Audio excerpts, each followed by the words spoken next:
आंदत माल चलो चलो 10-15 मिनट 23 मिनटा की हो गई।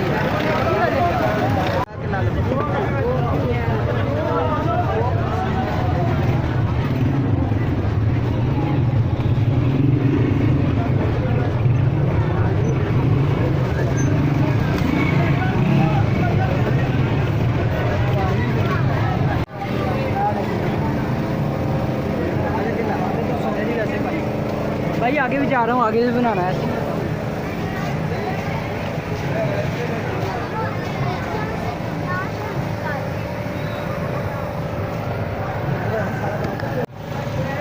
केड़ा चाहिए जनेर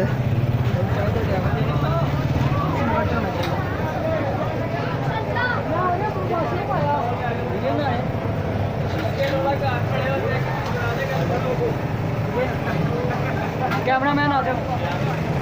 चलो चलो चलो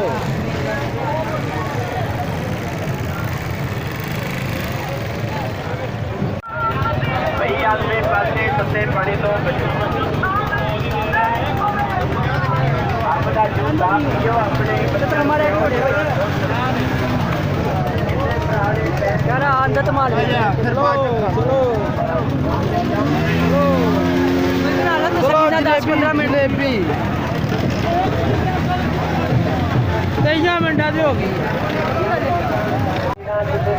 जिंदा बच है ये 4 दिन की जिंदगानी है जेल जमीन रहता बच है जख्म अपने ने टांगे फेड़ के फट गए थे जिंदा बच है उसका सब तो कोड़ी चीज है मोहम्मद बोलिया चंगा रहेगा जिंदा बच मना साहब भी आ गए ये भाई जान मना साहब भी आ गए अपने जूता गिलास बना के